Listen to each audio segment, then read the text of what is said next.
নমস্কার, আমি আকাশ। আপনি আছেন টুডে স্পেশাল 24 ইউটিউব চ্যানেল। ইতিমধ্যেই বেরিয়ে আসলো আজকের বাছাই করা গুরুত্বপূর্ণ 10টি বড় খবর। প্রতিটি খবর আপনার জন্য অত্যন্ত গুরুত্বপূর্ণ। খবরগুলি অবশ্যই শেষ পর্যন্ত দেখবেন। আপনার কাছে ছোট্ট একটি অনুরোধ, ভিডিওটিতে একটি লাইক করবেন আর ভিডিওটির নিচে লাল সাবস্ক্রাইব বাটনটি ক্লিক করে পাশে আসা ঘন্টাটিও চেপে দেবেন এই ধরনের নতুন লেটেস্ট ট্রেন্ডিং খবরগুলি সবার আগে দেখার জন্য। শুরুতেই চোখ রাখবো যে বড় খবরে, ফি দিতে না পারলেও ক্লাসে বাদ নয়, নির্দেশ হাইকোর্টের। করোনা অতিমারির এই সংকটজনক পরিস্থিতিতে কোনো পড়ুয়া ফি দিতে না পারলেও তাকে স্কুল থেকে বহিষ্কার বা অনলাইন ক্লাস থেকে বঞ্চিত করা যাবে না। শুক্রবার কলকাতা হাইকোর্টে স্কুলের ফি সংক্রান্ত একটি মামলায় এই অন্তর্বর্তী নির্দেশ জারি করেছে। সম্প্রতি বেশ কিছু স্কুল অভিযোগ করেছিল যে বহু পড়ুয়া সারা বছর ধরে কোনো ফি দেয়নি। যেমন দিল্লি পাবলিক স্কুলের আইনজীবী জানিয়েছেন, ওই স্কুলের 21 জন পড়ুয়া কোনো ফি না দেওয়ায় কর্তৃপক্ষের 16 লক্ষ টাকা বকেয়া রয়েছে। হাইকোর্ট জানিয়েছে, করোনার কারণে দেশ এখন এক সংকটজনক অবস্থার মধ্যে দিয়ে যাচ্ছে। গত 24 থেকে 48 ঘন্টায় সারা দেশে 3 লক্ষেরও বেশি মানুষ কোভিড পজিটিভ হয়েছেন। করোনার দ্বিতীয় ঢেউ এমনভাবে সারা দেশে আছড়ে পড়েছে যে সাধারণ মানুষ সংকটে রয়েছেন। এই অবস্থায় কোনোভাবেই কোনো পড়ুয়াকে অনলাইন ক্লাস থেকে বাদ দেওয়া যাবে না। তবে হাইকোর্টের এই নির্দেশের ফলে সুযোগের অপব্যবহার করে অভিভাবকরাও ফি একেবারেই মেটালেন না, এমনও যাতে না হয় সেটাও দেখতে হবে। সেই সঙ্গে হাইকোর্ট জানিয়ে দিয়েছে, গত 13 অক্টোবর তারা ফি সংক্রান্ত যে নির্দেশ দিয়েছিল, পরবর্তী নির্দেশ দেওয়ার আগে পর্যন্ত সেটাই বহাল থাকছে। বেশ কিছু বেসরকারি স্কুলের অধ্যক্ষরা জানাচ্ছেন, তাদের স্কুলের পড়ুয়াদের একাংশ 80% ফি মেটানো তো দূরের কথা, গত বছরের মার্চ মাসে নতুন ক্লাসে ওঠার অ্যাডমিশন ফি বাদে সারা বছর ধরে আর কোনো ফি মেটায়নি। অথচ স্কুল কর্তৃপক্ষ খোঁজ নিয়ে দেখেছেন যে ওই সমস্ত পড়ুয়ার অভিভাবকরা যথেষ্টই অবস্থাপন্ন। তারা হাইকোর্টের নির্দেশ মতো 80% ফি অনায়াসে মেটাতে পারেন। একটি স্কুলের অধ্যক্ষ বলেছেন, নতুন ক্লাসে ওঠার অ্যাডমিশন ফি বাদে অন্য কোনো ফি তারা মেটায়নি। এমন পড়ুয়াদের বিরুদ্ধে আমরা কোনো ব্যবস্থাই নেইনি, তাদের অনলাইন ক্লাসও করতে দিচ্ছি। তারা পরীক্ষা দিয়ে নতুন ক্লাসে উঠেছে, কিন্তু এই সুযোগ অভিভাবকরা নেবেন কেন? পরবর্তী বড় খবর, রাজ্যে বাধ্যতামূলক মাস্ক, নিয়ম ভাঙলেই করা আইনি পদক্ষেপ। মাস্ক ছাড়া যেখানে সেখানে ঘুরে বেড়ানো, রাস্তায় দাঁড়িয়ে সেলফি তোলার জন্য মাস্ক নামিয়ে ফেলা, কিংবা চা খাওয়ার ছুতোয় খালি মুখে বসে আড্ডা জমানো, এর কোনোটাই আর চলবে না। অথবা নাকের নিচে বা থুতনিতে মাস্ক পরলেও রেহাই নেই, কারণ গোটা রাজ্যে মাস্ক বাধ্যতামূলক করল রাজ্য সরকার। 2020 সালে করোনা প্রথম থাবা বসালেও এমন বিধি আরোপ করা হয়েছিল, কিন্তু সেই একই নিয়ম আবার জারি হলো পশ্চিমবঙ্গে। যেভাবে করোনা সংক্রমণ বেড়ে চলেছে তার জন্য পড়তেই হলো মাস্ক। এই নির্দেশিকায় শনিবার জারি করলো নবান্ন। আর যারা নিয়ম ভাঙবেন তাদের বিরুদ্ধে আইনি পদক্ষেপ করা হবে। তবে শুধু মাস্কই নয়, নির্দেশিকায় বলা হয়েছে যে কোনো পাবলিক প্লেসে সামাজিক দূরত্ব সহ অন্যান্য করোনা বিধিও মেনে চলতে হবে রাজ্যের মানুষকে। 2020 মার্চে প্রথম করোনা থাবা বসায়, তারপরে করোনার প্রথম ঢেউয়ের সাক্ষী হয়েছিল বাংলা সহ গোটা দেশের মানুষ। একটা সময় ভয়াবহ আকার নিয়েছিল করোনা। সঙ্গে ভ্যাকসিন এসে যাওয়ায় অনেকে ভেবে নেয় করোনা দাপট হতো শেষ। এর ফলে মুখে মাস্ক বা সামাজিক দূরত্ব সবই উঠেছিল শিখে। এরপরে অক্টোবর এবং নভেম্বরের পরে আক্রান্ত মৃত্যু হারের গ্রাফ নিচের দিকে নামতে থাকে, ক্রমশ স্বাভাবিক ছন্দে ফিরতে থাকে মানুষ। কিন্তু করোনার যে এখনো পুরোপুরি বিদায় নেয়নি সেটা নিয়ে খুব একটা ভাবিত ছিল না অনেকেই। কিন্তু 2021 মার্চ মাসের শেষ থেকে দ্বিতীয় ঢেউয়ে ফিরে আসতে থাকে মারণ ভাইরাস। দেশের বিভিন্ন রাজ্যে রাজনৈতিক মিছিল ও সভা, এছাড়া ধর্মীয় অনুষ্ঠান ও ভিড়েই যেন নিজের প্রভাব বিস্তার করতে ব্যাটিং করা শুরু করে দেয় করোনা ভাইরাস। পরবর্তী খবর, তৃণমূল থেকে বহিষ্কৃত 5 শীর্ষ পদাধিকারী। দলবিরোধী কাজের জন্য পূর্ব মেদিনীপুরের ব্লক স্তরের 5 জনকে দল থেকে বহিষ্কার করা হলো। পূর্ব মেদিনীপুর জেলা তৃণমূল সভাপতি ডক্টর সৌমেন মহাপাত্র এদিন সাংবাদিক সম্মেলনে বিবৃতি দিয়েছিলেন, দলে থেকে দল বিরোধী কাজ করছিলেন কোলাঘাট ব্লক সভাপতি তপন ঘোড়া, কোলাঘাট ব্লক সহসভাপতি রাজকুমার কুন্ডু, কোলাঘাটের ব্লক কর্মাধ্যক্ষ গৌর মালিক, সিদ্ধা 2 নম্বর অঞ্চলের প্রধান অরুণ হাজরা এবং গোপালনগর অঞ্চলের উপপ্রধান অরুণ আদক। এই 5 তৃণমূল পদাধিকারীর বিরুদ্ধে বিজেপির হয়ে ভোট করানোর অভিযোগের ভিত্তিতেই তাদের দল থেকে বহিষ্কার করা হয়েছে। পরবর্তী খবর, কোভ্যাক্সিন কিনতে হবে আরো বেশি দামে, 600 আর 1200 টাকায় বেচবে ভারত বায়োটেক। ভারত বায়োটেকের তৈরি করোনা টিকা কোভ্যাক্সিন কিনতে রাজ্য সরকারগুলির খরচ পড়বে ডোজে প্রতি 600 টাকা। শনিবার এই ঘোষণা করেছে হায়দ্রাবাদের ওই সংস্থাটি। সেই সঙ্গে বেসরকারি হাসপাতালগুলির ক্ষেত্রে একটি ডোজের দাম নির্দিষ্ট করা হয়েছে 1200 টাকা করে। অক্সফোর্ড বিশ্ববিদ্যালয় এবং অ্যাস্ট্রাজেনেকার যৌথ উদ্যোগে তৈরি টিকা কোভিশিল্ড এর একটি ডোজের দাম আগেই জানিয়েছিল এদেশের টিকা প্রস্তুতকারী সংস্থা সিরাম ইনস্টিটিউট অফ ইন্ডিয়া। রাজ্য সরকারের জন্য তাদের তৈরি করোনা টিকা একটি ডোজের দাম ধার্য করা হয়েছে 400 টাকা। অন্যদিকে বেসরকারি হাসপাতালগুলিকে তা কিনতে হবে 600 টাকায়। এই দাম নিয়ে সমালোচনার মুখেও পড়েছে পুনের সংস্থাটি। তবে শনিবার রাতে ভারত বায়োটেকের টিকার দাম ঘোষিত হতেই দেখা গেল তা সিরামকেও ছাপিয়ে গিয়েছে। কোভ্যাক্সিন দাম এত বেশি কেন হলো, এ নিয়ে নিজেদের যুক্তিও দিয়েছে ভারত বায়োটেক। সংস্থার চেয়ারম্যান তথা ম্যানেজিং ডিরেক্টর কৃষ্ণ এম ইল্লার দাবি করেছেন, কোভিডের টিকা তৈরিতে যে খরচ হয়েছে তার ব্যয়ভার তুলতেই এত দাম রাখা হয়েছে। তিনি জানিয়েছেন, এই টিকা উৎপাদন সহ তার পরীক্ষা নিরীক্ষার খরচও মূলত সংস্থার নিজস্ব তহবিল থেকে এসেছে। টিকার দাম নিয়ে শুধুমাত্র ভারত বায়োটেকই নয়, সমালোচনার মুখে পড়েছে সিরামও। প্রসঙ্গত চলতি টিকাকরণ কর্মসূচিতে কোভ্যাক্সিন এবং কোভিশিল্ডের ডোজই দেওয়া হচ্ছে। তবে এদেশের সিরামের টিকার ডোজের দাম নিয়ে ইতিমধ্যে সিরামকে কাঠগড়ায় তুলেছেন অনেকেই। কেন্দ্রকে 150 টাকায় এক একটি ডোজ বিক্রি করলেও রাজ্য সরকারগুলিকে তা কেন 400 টাকায় কিনতে হবে, অথবা বেসরকারি প্রতিষ্ঠানের জন্য সে দাম কেন 600 টাকা, সে প্রশ্ন উঠতে শুরু করেছে।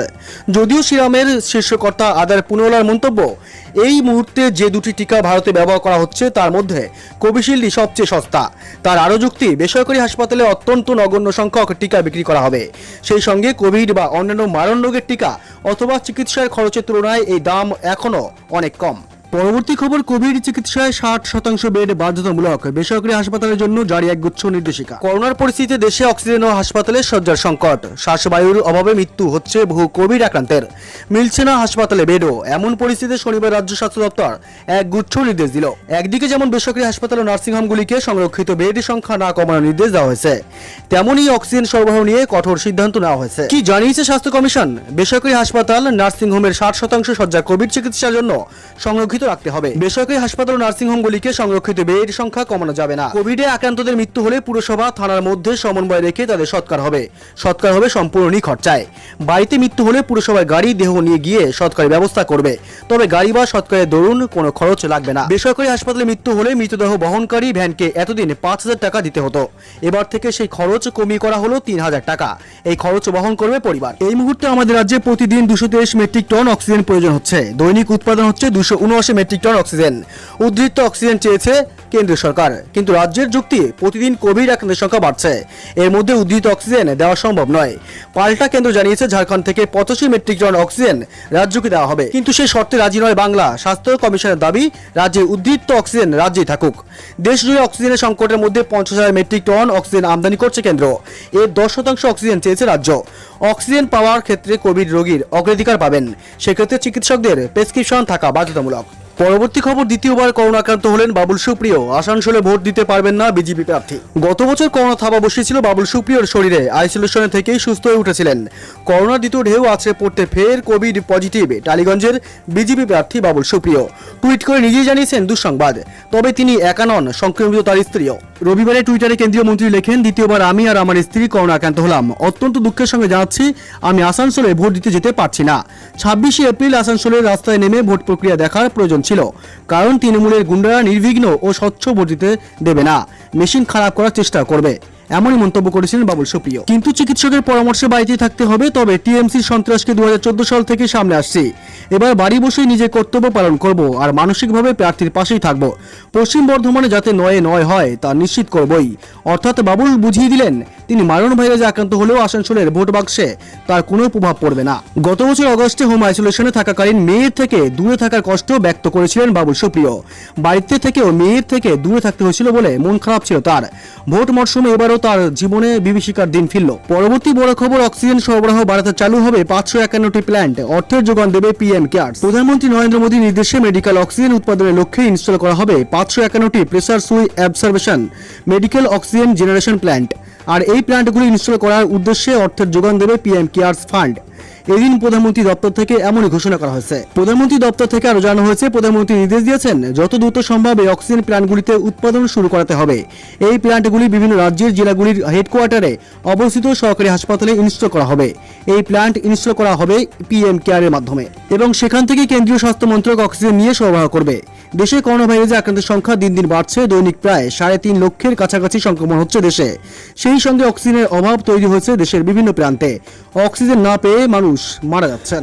এই আবহে রবিবার সকালেই মন কি বাতে বক্তব্য রাখতে গিয়ে প্রধানমন্ত্রী মোদী জানিয়েছেন, কেন্দ্র রাজ্য একসঙ্গে লড়াই করেই কোভিডকে জয় করতে হবে। কোভিড রুখতে কেন্দ্র রাজ্যগুলিকে সব রকম ভাবেই সাহায্য করছে বলে দাবি করেছেন তিনি। পাশাপাশি কোভিড নিয়ে সোশ্যাল মিডিয়ায় ছড়িয়ে পড়া নানা খবর থেকে বিরত থাকার পরামর্শ দিয়েছেন নরেন্দ্র মোদী। পরবর্তী খবর, ভোটের আগে রাজনৈতিক সংঘর্ষে উত্তপ্ত ট্যাংরা, বাঁশ রড দিয়ে হামলায় জখম 14 জন। ভোটের আগে ফের উত্তপ্ত শহর কলকাতা। ট্যাংরার মথুরবাবু লেনে বিজেপি তৃণমূল সংঘর্ষ ধুন্ধুমার, আহত দুই পক্ষের 14 জন। একে অপরের বিরুদ্ধে বাঁশ রড দিয়ে মারধরের অভিযোগ উঠল। রবিবার দুপুরে এ নিয়ে পরিস্থিতি উত্তপ্ত হয়ে উঠল ট্যাংরা থানার পুলিশ ঘটনাস্থলে গিয়ে পরিস্থিতি নিয়ন্ত্রণে আনে। রবিবার দুপুরে এ নিয়ে পরিস্থিতি উত্তপ্ত হয়ে উঠলে ট্যাংরা থানার পুলিশ ঘটনাস্থলে গিয়ে পরিস্থিতি নিয়ন্ত্রণে আনে। এলাকায় আতঙ্ক, মোতায়েন অতিরিক্ত পুলিশ বাহিনী। গন্ডগোলের সূত্রপাত রবিবার রাত থেকেই মথুরাপুর লেন এলাকায় বিজেপির ফেস্টুন ছেঁড়া নিয়ে উত্তেজনা। বিজেপির অভিযোগ, বেছে বেছে তাদের কর্মীদের উপর হামলা চালাচ্ছে তৃণমূল আশ্রিত দুষ্কৃতীরা। রাতের ঘটনা নিয়ে প্রতিবাদ জানান বিজেপির এক মহিলা কর্মী। তার উপর হামলা চলে বলে অভিযোগ। তৃণমূলের পাল্টা অভিযোগ, এসব বিজেপির গোষ্ঠীদ্বন্দ্ব। এরপর রাতের মধ্যে পরিস্থিতি শান্ত হয়ে গেলেও রবিবার দুপুরে ফের অশান্তি শুরু হয়। ওই দিন এলাকায় বিজেপি একটি পথসভার আয়োজন করেছিল। অভিযোগ, তা ভণ্ডুল করতে তৃণমূলের কর্মী সমর্থকরা ফের হামলা চালায়। বাঁশ রড নিয়ে একে অপরের উপর ঝাঁপিয়ে পড়ে চলে ইট ছোড়াছড়িও। এতে দুপক্ষের 14 জন আহত হয়েছেন। যদিও বিজেপির দাবি আহতরা সকলেই তাদের দলের কর্মী। মথুরাবাবু লেন এলাকাটি বেলেঘাটা বিধানসভা কেন্দ্রের অন্তর্গত। এখানে তৃণমূল ও বিজেপির মধ্যে জোর টক্কর। আগেও এলাকায় একাধিকবার রাজনৈতিক সংঘর্ষে উত্তপ্ত হয়ে উঠেছে। আগামী 29 তারিখে এই কেন্দ্রে ভোট। তার আগে রাতে থেকেই এই ধরনের সংঘর্ষের স্বভাবতই আতঙ্কিত স্থানীয় বাসিন্দারা। ভোটের আগে এলাকায় চাপা আতঙ্ক জারি থাকবে বলে আশঙ্কা তাদের। ভোটের দিনও এখানে ছোটখাটো সংঘর্ষের আশঙ্কা করছেন স্থানীয় বাসিন্দারা। যদিও শান্তিপূর্ণ ভোট করানোর লক্ষ্যে কলকাতাতেও পর্যাপ্ত সংখ্যক কেন্দ্রীয় বাহিনী মোতায়েন করেছে কমিশন, তবু আতঙ্ক কাটছেই না।